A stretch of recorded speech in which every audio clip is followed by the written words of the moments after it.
আসসালামু আলাইকুম। ওয়ালাইকুম কেমন আসসালাম। আছেন?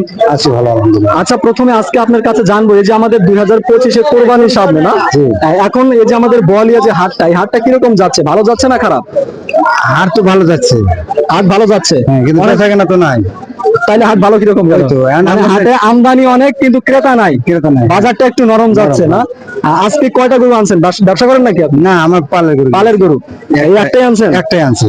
আচ্ছা, দাম চাওয়া হচ্ছে কত টাকা? দাম চাচ্ছি 90,000। 90,000 টাকা দাম চাচ্ছেন। এ পর্যন্ত কি কেউ দাম বলছে? না, দাম বলেন। এখন পর্যন্ত দাম বলেন না। আশা আছে যে কতর মধ্যে হলে বিক্রি করবেন? আশা আছে 80-85 হলে বিক্রি করব। 80-85 হলে বিক্রি করবেন ইনশাল্লাহ। বাজার যেরকম যাচ্ছে 80-85 মানে বিক্রি হবে তো? এখন এগুলো পাবলিকের সাথে কথা না না না। এখন যদি কেউ মানে 80-85-র মধ্যে দাম বলে দিয়ে দিবেন তো নাকি? দিয়ে দিবেন। আচ্ছা কাকা, দেখে শুনে বিক্রি করেন। আসি। আসসালামু আলাইকুম। আসসালামু আলাইকুম। ওয়ালাইকুম আসসালাম। কাকা কেমন আছেন? আলহামদুলিল্লাহ। আচ্ছা, সবার কাছ থেকে যেটা শুনতেছি আপনার কাছ থেকে ওটাই শুনবো যে আজকে আমাদের যে সিরাজগঞ্জ বোয়ালিয়া হাট, হাটটা কিরকম যাচ্ছে? ভালো না খারাপ?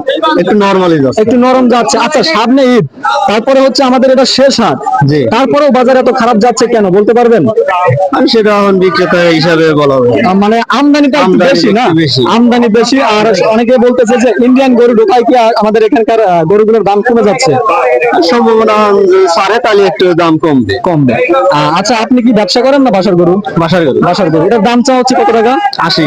80,000 টাকা দাম চাওয়া হচ্ছে। ওজনটা কিরকম হবে? তাও তিনের কাছাকাছি। 3-এর কাছাকাছি, 2.5 মনের মতন এরকম না? আর কয় দাঁতে দাঁড়? দাবে নাই। এখন পর্যন্ত দাঁতে নাই। কোরবানি দেওয়া যাবে?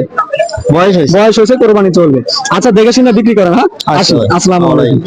আচ্ছা কাকা, আপনি প্রথমে বলবেন যে আজকে আমাদের বলিয়া যে বাজারটা কিরকম যাচ্ছে? ভালো না খারাপ? বাজারটা খুবই খারাপ। বাজার খারাপ যাচ্ছে। আচ্ছা, এই যে বাজার খারাপ হওয়ার পিছনে কারণটা একটু বলতে পারবেন? অত্যন্ত গরু আমদানি। মানে আমদানি বেশি কিন্তু ক্রেতা খুব কম না? জি। আচ্ছা, এই যে বাজারটা খারাপ যাচ্ছে, এখন যদি আপনারা বিক্রি করেন এই দামে, লাভ হবে? লস হবে। অনেক টাকা লস হবে না? অনেক দামে মানে ভুসি খৈল এটা সেটা কিনতে হয়, যার কারণে আমাদের লস হয়। আচ্ছা, আপনার এটা কি ব্যবসার গরু না বাসা? বাসার গরু। বাসার গরু। কেনা ছিল কতদিন আগে? কেনা ছিল 1 বছর আগে। 1 বছর আগে কেনা ছিল না? এখন ওজনটা কিরকম হবে? ওজন 2.5 মণ। 2.5 মণ, এরকম 2.5 মণ হবে। প্লাস হবে না? হ্যাঁ। আচ্ছা, যাচ্ছে নাকি? হ্যাঁ, 2 দাঁত। 2 দাঁত, মানে কোরবানির জন্য উপযুক্ত গরু। উপযুক্ত। কম বেশি করার ব্যবস্থা আছে নাকি ফিক্সড দামে বিক্রি করবেন? এখন বাজারের তুলনায় এখন কম বেশি করে বিক্রি করা এ নাকি। পর্যন্ত কি কেউ দাম বলছে? হ্যাঁ, দাম কত বলছে। টাকা দাম বলে? 90,000 টাকা বলছে। এই দামে যদি বিক্রি করেন লাভ হবে? লাভ হবে না। এর চালান হবে। উঠবে। এর চেয়ে চাচ্ছেন কিছু টাকা উপরে বিক্রি হ্যাঁ, করেন। উপরে বিক্রি আচ্ছা করা কাকা, যাবে। দেখে শুনে বিক্রি করেন। হ্যাঁ, আসি। আচ্ছা। আসসালামু আলাইকুম। ওয়ালাইকুম আসসালাম। দর্শক, এতক্ষণ আপনাদেরকে দেখানোর চেষ্টা করলাম সুন্দর সুন্দর এই কোরবানির উপযুক্ত গরুগুলো, কত টাকা থেকে কত টাকার মধ্যে আপনারা কোরবানির গরুগুলো পেয়ে যাবেন। দর্শক, 2025 সালে বাজারটা এত খারাপ যাচ্ছে যা বলার মতো না। ব্যাপারী ভাইরা আছে বা প্রান্তিক খামারি যারা আছে, সবাই বলতেছে বাজারটা কিন্তু অনেক খারাপ যাচ্ছে। তো আজকে দেখানোর চেষ্টা করলাম কোরবানির এই সুন্দর সুন্দর কালেকশন গুলো। দর্শক, ভিডিওটি যদি ভালো লেগে থাকে শেয়ার দিয়ে অন্যকে দেখার সুযোগ করে দিবেন। চ্যানেলে নতুন দর্শকরা থাকলে সাবস্ক্রাইব করে সাথে থাকবেন। ধন্যবাদ।